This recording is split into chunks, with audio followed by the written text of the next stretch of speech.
And when there's no fear of Allah in the heart, Allah fills it with the fear of everything else.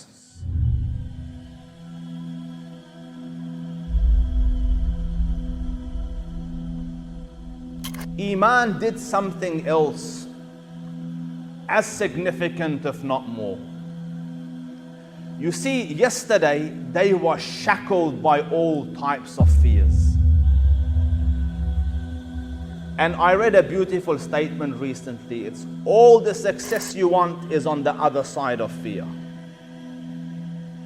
So you yourselves, others, you're stuck in an unhappy job because of fear. You're stuck in a bad situation because of fear. Fear is what holds people back. And when there's no fear of Allah in the heart, Allah fills it with the fear of everything else. Remember that. If the heart is not filled with the fear of Allah, Allah fills it with the fear of everything else. So you're afraid of sickness, so you take insurance, and you become afraid of losing your job, you take job security insurance, and you're afraid of your mortgage, so do you understand me? It's a life, you wake up fear. And then superstitions come, you walk under a ladder, oh my God, what happened? I walked under a ladder, let's walk a few times this way. Do you get me? That was their lives.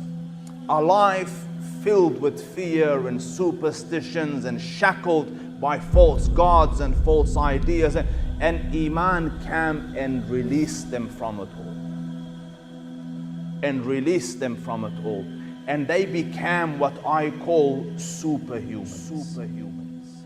Like you look at the Sahaba and the challenges they faced and the obstacles they conquered, a normal human can't do it.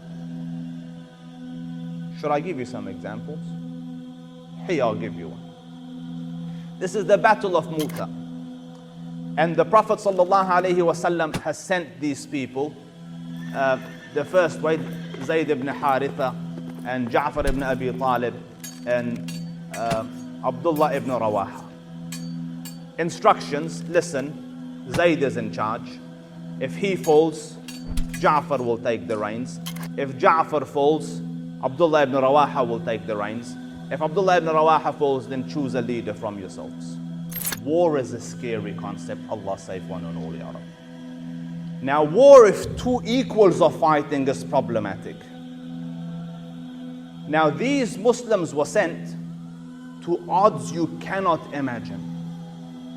Like the Prophet ﷺ sent a few thousand, and although historians differ, but one sum is that 150,000 came out against them. One sum. And they went there against Arab tribes, but the Roman legions came instead. From Rome. So can you imagine fear like that? Like imagine you're surrounded by 10 people in a dark alley. It's a problem. But these people are facing like unsurmountable odds. And you would think they would go pale, nervous, shake, worry, panic. You won't find it. Like it's as though they didn't know fear existed. This is the second commander, Ja'far ibn Abi Talib. So the first one, Zayd, fell. So Ja'far holds the standard and gallops into the enemy. And then he thinks in difficulty the horse might run back. So he jumped off and hamstrung the horse. And then this is heard on battlefield, him saying, يا حبذا الجنة واقترابها طيبة وبارد شرابها والروم روم قد دنا عذابها كافرة بعيدة أنصابها. Oh Jannah, like in battlefield, like you should be scared against odds. Instead he's going, يا حبذا الجنة واقترابها. Oh, the beauty and delight of Jannah and how close you are. Like just beyond this I am in Jannah. Do you understand? Like where he should be scared and nervous, But do you see what Iman does? It made the obstacles of this life nothing. And then he's not the isolated one. So you know how they struck him. His right hand got cut. So he held the standard with his left hand. So they cut off his left hand. So he held it like that. And then they stabbed him through.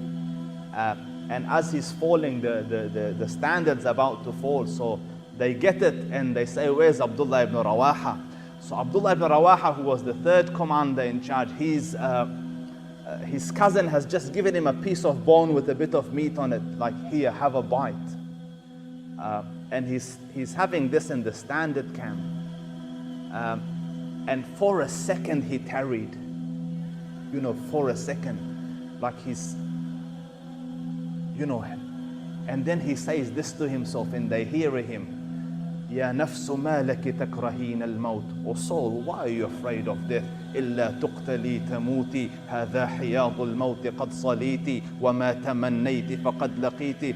What are you afraid of death? This is what you were seeking, and you know what you desire is just in front of you. Then he tells himself, like, you know, oh my soul, unless you know you die here, you will die somewhere else. So go face your destiny. And he galloped into it. And the Prophet ﷺ is narrating the story to the Sahaba in Medina, like miles away.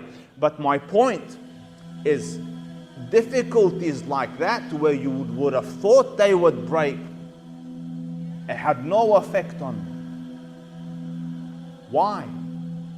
Because of the power of Iman. So Iman gave them the strength to succumb all types of odds. And this is just fear. Hunger came. And they overcame acute hunger. You know the stories. The Prophet ﷺ is in the battle of Khandaq. And the Sahaba says, I saw, you know, it reached a time, hunger was so bad that everyone was tying rocks on their bellies. Do you know why? They call it gastric bypass these days. You know, where they put a sleeve on the stomach to make it tight. But they used to put rocks to tie it, so it, you know, becomes smaller, shrinks, and then they don't feel hungry. So then they reached a level, like, you know, if you're still working with a rock on your stomach, morale's pretty low. Like, you know, if it was here at smoke all time, you know, like everyone's tired. So these ones, they started to compare size of rocks. Who's got the biggest rock? And they looked at the Prophet ﷺ, 3 rocks on his blessed stomach, because he's that hungry. Yet they're still working. And not only that, you hear this in the ranks, like in the Muslim ranks. اللهم لولا أنت ما اهتدينا ولا تصدقنا ولا صلينا فأنزل اللهم السكينة علينا وثبت أقدامنا إن لقينا. Oh Allah, if it wasn't for you, we wouldn't have been guided, we wouldn't know salah and we wouldn't know zakah. So make our feet firm when we meet our enemy, and support us and strengthen us. Morale is high. But what's their secret? Because it's not food, nor is it equipment, nor is it situation, like they're not in a cinema, you know, and not a small army. At this stage, Muslims are 1,400 fighting men. 10,000 plus have come against them. You know, annihilation. And in those days, they would come and attack your house and take your women and children, and your boys would be their slaves and your women would be their toys. Those days. And they can see all that.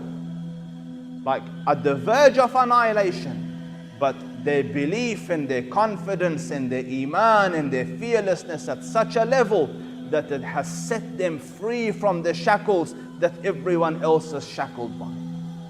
So the second outcome of iman is that it sets you free from the chains that shackles all the rest of humankind.